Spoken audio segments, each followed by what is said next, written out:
छतरपुर के पिपट थाना क्षेत्र के ग्राम रगौली में एक युवक द्वारा आत्महत्या किए जाने के मामले में परिजनों ने पुलिस अधीक्षक कार्यालय पहुंचकर न्याय की गुहार लगाई है। भाजपा के पूर्व जिलाध्यक्ष पुष्पेंद्र प्रताप सिंह के नेतृत्व में पहुंचे परिजनों ने एसपी को एक ज्ञापन सौंपकर मामले की निष्पक्ष जांच कराने और दोषियों के खिलाफ आपराधिक प्रकरण दर्ज करने की मांग की है। ग्रामीणों के साथ एसपी कार्यालय आवेदन देने पहुंचे मृतक का भाई प्रहलाद सिंह परमार ने बताया कि मृतक पुष्पेंद्र सिंह ने प्रताड़ना से तंग आकर फांसी लगाकर अपनी जीवन लीला समाप्त कर ली। परिजनों का आरोप है कि घटना से पूर्व 9 अगस्त 2026 को गोविंद सोनी के कहने पर छतरपुर के किसी पुलिसकर्मी का फोन आया था। साथ ही एक अन्य नंबर से मिस कॉल भी आई थी। इसके बाद जब पुष्पेंद्र सिंह छतरपुर गए तो उन्होंने लौटकर परिजनों को बताया कि गोविंद सोनी की शय पर पुलिसकर्मियों द्वारा उनके साथ अत्यधिक अभद्र व्यवहार और बेइज्जती की गई। आरोप है कि उनसे 5 लाख रुपए की मांग की गई और रुपए न देने पर झूठे केस में फंसाने की धमकी दी गई। बहुत हमारे परम मित्र थे और उन पूरे परिवार से उनके हमारे घर जैसे संबंध थे। हमारी लड़की को गोविंद सोनी नाम का व्यक्ति, वो रगौली में हाई सेकेंडरी स्कूल में कंप्यूटर शिक्षक था। बच्ची उसी स्कूल में पढ़ते थे, तो उसने उसको बहला फुसला के अपने प्रेम जाल में फंसाया और 25 जुलाई को वो उसके साथ भाग गई। हमने थाने में लिखित शिकायत दी।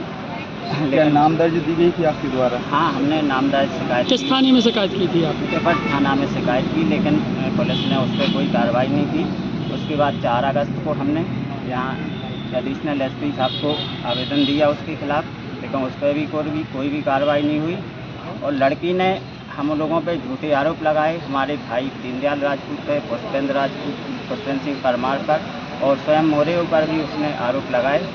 और उन झूठे आरोपों के आधार पर महिला थाने में हम लोगों को 2 दिन बुलाया गया और पूछ जांच की गई, लेकिन कोई सही कार्रवाई नहीं की गई।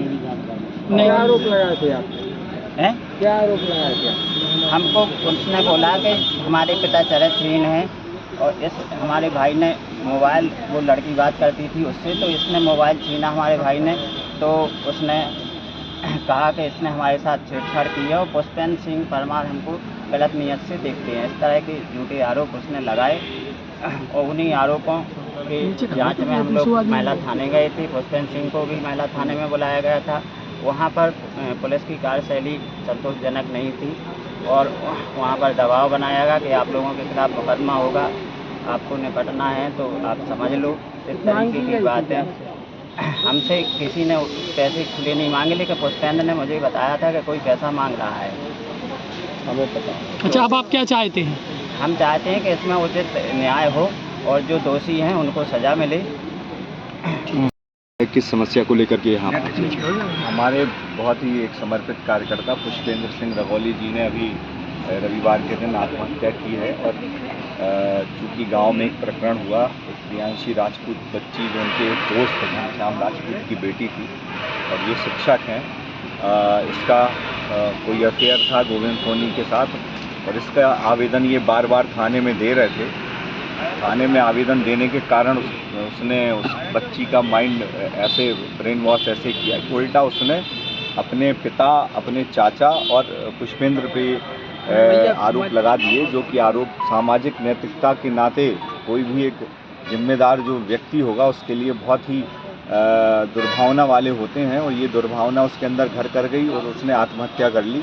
हम सब आज यहाँ पे एकत्रित हुए हैं। एसपी साहब से हमने ये मांग करी है कि भाई जब 3-4 बार ये थाने में आवेदन दे रहे थे तो इन आवेदनों पे पहले कार्रवाई क्यों नहीं हुई? अगर पहले कार्रवाई हो जाती, जब ये पिता आवेदन दे रहे थे और उस समय उसने प्रियांशी ने जो वहाँ पे थाने में बयान दिया उसमें कहीं उल्लेख इस तरीके का कोई नहीं किया।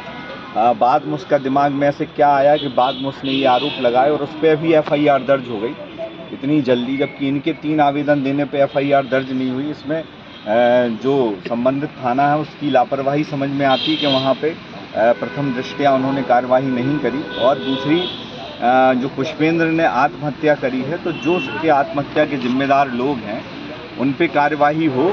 और चूँकि एक निर्दोष स्वाभिमानी व्यक्ति जो है वो सिर्फ इस लांछन से उसने अपनी ज़िंदगी की इतिश्री कर ली, जिसको सामाजिक नैतिकता में कोई भी एक जिम्मेदार व्यक्ति स्वीकार नहीं कर सकता है। किसके दबाव में ये सब हुआ, किसके दबाव में FIR नहीं लिखी जा रही थी, पुलिस क्यों नहीं लिख रही थी, क्या, ये सब चीज़ों पे हमने अभी एसपी साहब से चर्चा की और उन्होंने हमको आश्वासन दिया है कि हम शीघ्र इस पे जांच करके और निश्चित रूप से कार्यवाही करेंगे। जो भी इसमें जिम्मेदार होगा वो कोई नहीं छूटेगा, वो कोई भी व्यक्ति।